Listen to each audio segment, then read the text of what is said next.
공관병 갑질 사건. 핵심물임인 박찬주 대장의 부인 전 모 씨가 군 검찰에 소환이 됐습니다. 모자를 눌러쓰고 고개를 푹 숙이고 이 같은 말을 했는데요. 이 사과를 안 한만 못하다. 바로 이 발언 때문에 문제가 됐습니다. 함께 보시겠습니다.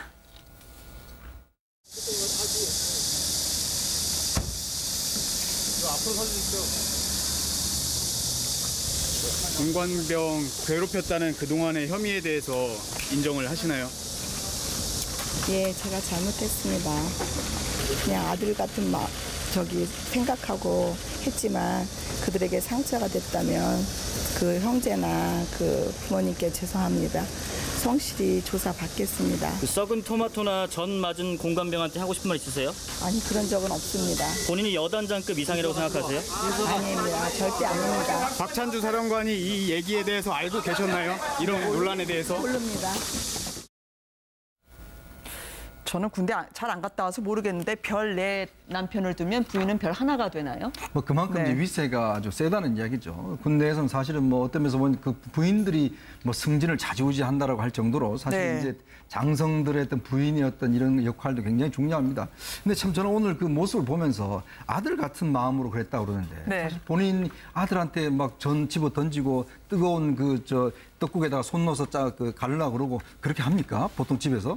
아들 2번 됐다가는 큰일 나겠어요. 그러니까요. 네. 지금 본인이 또 아들이 또 당시에 군 복무 중이었습니다. 근데 그 아들한테 그 사령관 그 아들한테 소희한테 소장한테 매일 전화를 해서 전화 통화를 하고 네. 또 아들이 이제 그 집에서 휴가 갔다 오면 그 뭐 팬티까지 다 공관병한테 빨으라고 그랬다는 거 아니에요? 그 공관병들이 자기가 정말 다른 건 다 참겠는데 그거는 못 참겠다라고 이야기를 한 게 뭐냐면 같은 군인들인데 문제는 그 군인들의 또 뒷바라지를 본인이 해야 된다는 것 자체가 굉장히 자존심이 상했다는 것이거든요. 근데 지금 이제 오늘 출두를 하면서 결국 아들 같은 마음으로 했다는 것 자체가 보면 여전히 본인이 뭔가 잘못했는지 제가 볼 때 아마 인식을 못하고 있는 것 같아요. 그리고 지금 현재 군에서 일단 조사한 내용을 보면 상당부 공관병의 진술들이 다 사실로 지금 밝혀진다고 이야기하지 않습니까? 네. 이제 그런 면에서 비춰봤을 때 본인이 정말 국민들 앞에 절절하게 사과를 해야 되는데 여전히 내가 뭘 잘못했는지에 대한 아직 인식 자체가 없다는 것 자체가 더 국민들의 공분을 불러일으키는 것 같습니다.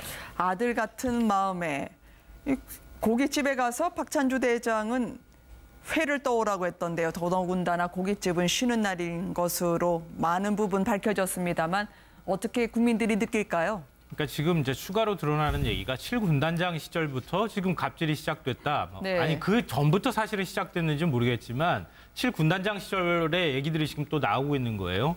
그러니까 7군단이 이제 이천에 있기 때문에 이천에 그 복지회관 같은 게 있습니다. 군에 가면. 거기서 이제 부모님들이 면회를 오거나 그러면은 뭐 사병들이 거기서 면회를 하기도 하고 이런 곳인데요. 네. 거기는 고기를 다루는 그 회관밖에 없다고 합니다. 그런데 휴일날 그것도 그 사병들이 다 쉬는 시간대 가가지고 이거 해라 저거 해라 이렇게 얘기를 하고 있다는데요. 했다는데 거기 가가지고 고깃집에 가서 회를 사오라고 이렇게 얘기를 했답니다. 회를 차려오라고. 네. 그러니까 그 노량진 시장 가가지고 이천에서부터 회를 공수해오는 이런 이제 웃지 못할 일도 벌어졌다고 하고요. 군단장을 이제 그만두고 다른데 영전에서 갈 때는 또 이 군인들을 현직 군인들을 다 장교들이겠죠. 다 모아가지고 파티 같은 거를 열 때는 그때는 또 그 회관에 한정식 같은 것도 없는데 한정식을 차려라. 그래서 돌솥 비빔밥을 만들어라. 그래서 거기에서 사용하는 또 돌솥을 다 사가지고 구매하는 이런 웃지 못할 해프닝도 있었다고 하는데요. 네. 저는 이제 그 박찬주 대장 부인이 한 말처럼 아들 같아서라고 이렇게 얘기를 했는데 지금 특수활동비 문제 가지고 문재인 대통령 부부의 경우에는 지금 그 사저에서 사용하는 비용이라든가 이런 것들을 지금 공사 구분한다고 해서 엄격하게 구분한다는 얘기까지 하고 있는 거 아니겠습니까? 근데 저는 박찬주 대장 부인이 설거지라도 한 번이라도 해봤을까? 그리고 빨래도 해봤을까? 이런 생각을 하게 돼요. 일주일에 한 번씩 집안 대청소를 시킨다거나 아니면 일주일에 한 번씩 모든 냉장고에 있는 물건 다 꺼내가지고 음식 다 꺼내서 전부 냉장고 뭐 7대인가 뭐 그거 다 청소시킨다거나 그럼 본인이 한 게 뭐가 있습니까 도대체? 네. 이렇게 하면서 아들 같은 어머니의 심정을 얘기한다? 이거 대한민국 국민들 중에 부모님들이 누가 이해할 수 있겠습니까 이걸?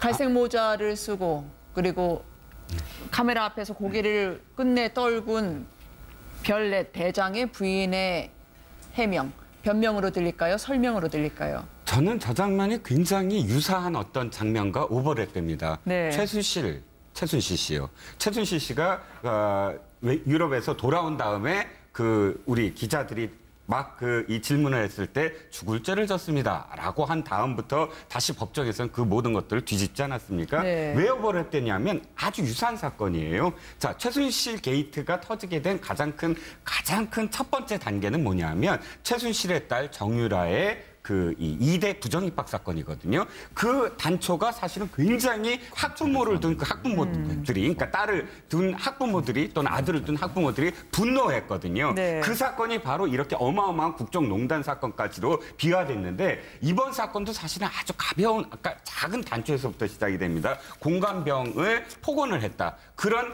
제보 하나가 사실은 그 폭언만이 아니라 어마어마하게 많은 그런 갑질, 그러니까 네. 금수저를 둔 아들, 금수저를 둔 아들까지도 이렇게 이 떠받드는 그런 공감병들의 분노 때문에 제보가 더 이어지지 않았습니까? 저는 우리 사회가 앞으로 이런 이 갑질이라든지 혹은 금수저라든지 이런 부분에서 조금이라도 그런 어떤 분노 게이지의 공감에 대한 어떤 이 마음이 없다면 더 계속되는 어떤 사건으로 비화되고 그것이 이 하나의 어떤 개혁으로 이어지는 그런 단초가 되리라고 또 여겨집니다. 박찬주 육군대장이 기독교인이었던 것 같습니다. 전 국민 4명 중에 3명을 전도하는 게 꿈이었다고 말한 바가 있었는데요. 교회에서는 성도로서 보인 모습을 딱 보면 독실한 신자에 다름없었습니다. 물론 신실하게 묵묵하게 신앙생활하는 분들이 참 많은데요. 그분들과는 별개로 이 화면을 보시고 이야기 이어가도록 하겠습니다. 이 민족 복음화의 모든 열쇠는 군 복음화에 있다. 지금 여러분 해마다 20만 명의 장정이 우리 군에 옵니다. 그중에서 14만 명이 세례를 받습니다. 저희들이 적극적으로 세례를 주는 이유는 아직 신앙을 접해보지 않은 우리 병사들이 먼저 와서 교회에서 예배를 보고 좀 생소하지만 거기서 친화력을 높이고 이렇게 해서 몇 번 교회를 다니게 되면 너는 이제 기독교 신자다 하는 어떤 몸의 흔적은 아니지만 마음의 흔적을 남겨주자는 겁니다. 사령관으로서 임무를 수행하면서 종교에 편향되거나 편애하지 않고 모든 장병들을 사랑하고 아끼되 그러나 저에게 주신 소명, 우리 군 복음화를 통해서 민족 복음화의 소명을 달성해야 된다 하는 그 소명은 제 가슴속에 잊지 않고 노력을 해나가겠습니다. 모든 장병들을 사랑하고 아끼는 장병들에 대한 메시지, 초코파이로 전도를 하는 본인 나름의 신앙 간증을 했던 장면이었습니다. 70년대식의 사실 군 문화라면 초코파이 하나 더 주면 내가 설사 다른 종교를 가지고 있더라도 네. 그날 빵 하나 더 주니까 거기 가겠다 이런 게 통할 텐데 지금은 정말 모욕적인 얘기일 거예요. 그런데 지금 어찌됐든 박찬주 육군대장이 지금 이런 갑질이 어떻게 해서 모두의 공분을 일으키고 또 더더욱 언론의 주목을 받느냐. 네. 오늘 보니까 자유한국당의 홍준표 대표가 좌파 세력들의 군 모욕을 주기 위한 이런 표현을 쓰면서 다른 자유한국당 의원들도 그런 논리를 동원을 하던데요. 그건 제가 보기엔 정말 잘못 짚은 것 같습니다. 지금 군에서는 오늘 박찬주 대장의 부인도 아마 군검찰에 지금 참고인으로 간 걸 거예요. 맞습니다. 박찬주 대장이 전역 지원서를 제출을 했지만 아직 수리되지 않았지 않습니까? 그렇다면 지금 수사도 군검찰 내에서만 이루어질 텐데 왜 지금 이 전역한 공관병들이라도 이제 본물 터지듯이 증언이 나올까를 잘 생각해야 될 거예요. 지금까지는 크든 작든 간에 문제 제기를 했어도 이게 받아들여지지 않고 통하지 않았다는 우리 군 내부의 지금 문제, 바로 이게 더 큰 핵심일 것 같습니다. 사단급 이상만 되면 어찌됐든 사단장 이상의 군 최고 지휘관이 군 사법체계 위에 지금 올라와 있지 않습니까? 그러니까 모든 문제 발생의 당사자인 지금 육군 참모총장 아니면 2군 작전사령관이 육군 참모총 2군 작전사령관이 바로 이 문제의 핵심에 있는데 네. 그 사람의 이 갑질에 대해서 이게 공개가 되지 않을 거라는 두려움이 지금까지 아마 공관병들에게 있었을 거고 네. 그게 지금 쌓여 있다가 이제 터진 걸 텐데 그렇다면 박찬주 대장 저런 개인만 도려낸다고 해서 그러면 군 문화가 바뀔 것이냐. 어떻게 하면 이걸 다시 재발하는 걸 막을 수 있을 것이냐. 결국 제가 보기엔 군 사법체계 개편도 같이 물론 이건 직결되는 건 아니라고 할 수 있습니다만 나중에 군 사법체계 개편도 이루어져야만 이런 일이 재발되지 않을 거다 그렇게 봅니다. 아들 같다는 사병들인데 초코파이 하나 더 주는 대로 가니 이렇게 전도를 하고 싶다라고 이야기한 이때가 오랜 시간도 아닙니다. 불과 작년 얘기인데 그렇습니다. 말이죠. 지금 공감병들의 증언에 따르면 특히 이제 본인들이 뭐 불교 신자하고 뭐 다른 종교를 믿고 있는데 그 부인이 이제 공감병들한테 교회를 가라고 이야기를 했다는 것이죠. 그래서 강제적으로 사실 교회에다 가서 이제 주말에 그걸 했다는 것이고 그렇게 밝혀졌는데 사실 우리가 종교의 자유가 있지 않습니까? 네. 그런 상황에서 군에서 사실 어떤 면에서 대장의 부인 아닙니까? 대장의 부인 가라고 하는데 안 갈 경우에 불이익을 당연히 받을 수가 있겠죠. 그런 측면이고 사실 초코파이 한두 개로 사실은 군 장병들을 참 모욕을 주는 것이거든요. 그러니까 초코파이 하나 더 주면 교회에 온다. 자, 그래 초코파이 하나 더 줘라. 이런 식으로 어떤 군인들을 자체를 하고 그래서 세례받으면 뭐 하겠습니까? 자, 그런 면에서 저는 의문 들고 또 이분들이 그렇게 독실한 신자였다고 하는데 근데 교회 가서 뭐 하셨는지 모르겠어요. 과연 그 정말 교회 가서 저는 본인들의 회개를 하고 했어야 되는데 불구하고 그 공감병들 대하는 걸 보면 과연 이웃 대하듯이 형제 대하듯이 대했는지 정말 본인들 스스로 반성을 해야 될 텐데 오히려 반성 없이 공감병들한테 그런 강제적으로 했다는 것. 지금 사실 공감병들이 사실 대장의 그런 것들을 어떻게 현역에 있을 때 공개를 하겠습니까? 근데 더군다나 이 문제는 이미 1년 전에 한민구 국방장관이 개인 경고까지 한 상황입니다. 네. 그럼에도 불구하고 이 상황이 계속됐다는 것 자체가 보면 이게 사실 군 내에서 정말 문제가 보통 심각한 게 아닌 것 같습니다. 문 대통령이 휴가 끝내고 첫 일성으로 군내 갑질 문화 뿌리 뽑아야 된다. 대책을 강구하면서 지금 별 4개 떨어지는 소리가 들리는 것 같습니다. 이뿐만 아니라 대장의 부인까지요. 수시로 폭언을 하고 그리고 토마토든 전이든 아들 같다는 사람에게 했던 이 행태가 앞으로 어떻게 근절이 될 수 있을지 모르겠어요. 이번 기회에 정말 군 문화가 좀 바뀌었으면 좋겠다. 군대에 있어서도 사회와 같이 소통할 수 있는 그런 어떤 군의 모습이 좀 바뀌었으면 좋겠다. 그런 모습으로 그런 생각이 드는데요.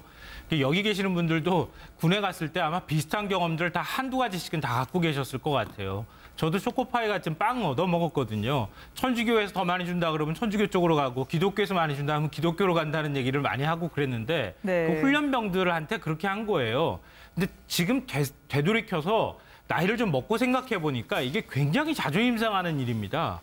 왜냐하면 군이라고 하는데 의무병제를 하고 있기 때문에 우리나라 대한민국 남성은 누구나 다 가야 돼요. 그러니까 군에 가면 그 안에서 정말 가장 밑바닥에서 그 어쩔 수 없이 사실은 훈련을 받기도 하고 거기서 명령을 하면 따를 수밖에 없는 입장이거든요.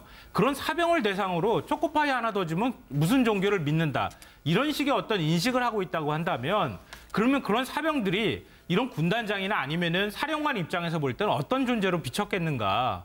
굉장히 뒤늦게 생각해봐도 기분이 안 좋은 문제로 저는 기억에 남거든요. 그리고 똑같이 이제 그 지휘관의 어떤 갑질 문화 같은 경우에도 아마 우리나라 군대 갔다 온 남성들은 한두 가지씩 또 다 그것도 있을 거예요. 그러니까 군에 가서 무슨 지휘관 부인이면은 그 부인도 똑같은 계급 취급한다고 하는 것도 왜 그러냐면은 대부분 관사에서 거주를 하잖아요. 그렇죠. 관사 아파트 같은 데 거주를 하면은 거기에 제일 높은 상관부터 시작해가지고 하사관까지 전부 다 거기에 산단 말이에요. 그러니까 거기에 갇혀있는 사회 속에서 마치 왕처럼 행사하는 게 지극히 당연한 문화처럼 지금까지 이루어져 왔다는 거죠. 그러니까 군도 이런 문화를 이제 앞으로 군 선진화 방안, 군 개혁한다 뭐 이런 얘기는 하고 있지만 이런 문화까지도 바뀔 때 우리 군이 진짜로 애국심에 따라서 정말 헌신할 수 있는 군의 모습으로 바뀌지 않을까 싶습니다. 시장님은 어떻게 보세요? 왜냐하면 오늘 휴가 갔다가 돌아오신 분들 참 많은데 문 대통령도 그렇고 홍준표 대표도 마찬가지 아니겠습니까? 좌파 단체가 중심이 된 고발 사건으로 군 장성을 여론몰이로 내쫓고 있다고 하던데요. 일단 이 부분은 저는 문재인 대통령이 또는 문재인 정부가 어떻게 이 상황을 이 대처를 하고 또 대응책을 만들고 개혁해 나가느냐에 따라서 사실은 야당이 할 말이 없어질 가능성이 더 커요. 그러니까 야당 쪽에서 지금 이야기하는 것이 모두 다 이게 음모다. 이거는 사실 군에 대해서 육군에 대해서 장악하려는 문재인 정부의 어떤 의도가 보인다. 그러니까 육군이 지금까지 뭘 잘못했고 그래서 육군이 아닌 다른 어떤 해군이나 공군으로 합참의장을 하고 지금 국방부 장관도 해군 출신 아닙니까? 그러면서 육군에 대한 어떤 뭐랄까요? 지금까지의 육군 중심주의를 완전히 개혁하는 것이 사실 문재인 정부의 어떤 의도 아니냐. 그렇기 때문에 이 사건은 의도적으로 지금 더 부풀리고 있는 거 아니냐. 이런 맥락으로 지금 그 의도적으로 그것을 이야기하고 있는데 네. 문제는 사실은 국민적인 어떤 그런 분노를 완전히 이해하지, 공감하지 못하는 어떤 상황이죠. 국민들은 굉장히 분노하고 있거든요, 이번 사건은. 그렇기 때문에 어찌됐든 문재인 정부가 이것을 군개혁의 하나의 단초로 삼아서 그 네. 공명정대하게 얼만큼 민주적으로 군대를 이끄느냐에 대한 공감대가 국민들로부터 있다면 야당이 지금 이런 주장을 하더라도 사실은 별로 그렇게 호응을 못 받지 않겠느냐는 거죠. 네. 저는 홍준표 대표의 말이 굉장히 의미심장하다고 생각해요. 왜냐하면 아무런 백그라운드 없이 홍준표 대표가 저렇게 말했을 것 같아 보이지는 않아요. 그러니까 군 내부에서 우리를 지금 문재인 정부가 이런 식으로 모든 장성이나 이런 사람들을 다 적폐로 몰고 있는 것 아니냐. 우리 억울하다고 하는 얘기들이 아마 자유한국당 쪽으로 들어갔을 가능성도 있다고 생각하는데요. 그렇게 되면 이번 문제가 굉장히 좀 더 심각해질 수 있습니다. 왜냐하면 군의 조직적 저항의 문제로 연결될 수 있기 때문에. 그러니까 네. 홍준표 대표가 이런 얘기를 사실은 문제 제기를 한다고 하면요. 지금 문제 제기를 하면 안 돼요. 조금 더 지나고 난 다음에 군 인사가 다 어느 정도 마무리될 시점쯤에 얘기를 해야 된다. 왜냐하면 홍준표 대표 자유한국당이 바로 직전에 지금 새누리당으로 집권을 했던 정당 아니에요. 그럼 그 정당이 있을 때 그러면은 군 간부들이나 군 장성들이 이런 갑질해도 그러면 아무 문제 없다고 생각한 겁니까? 그건 아니잖아요. 그러니까 그런 문제를 일소하면서 같이 그런 문제에서 억울한 피해자가 있다 그러면 문제 제기를 하는 게 맞지. 왜 그 두 가지를 혼동하면서 저렇게 얘기를 하는가 저는 좀 이해가 안 됩니다.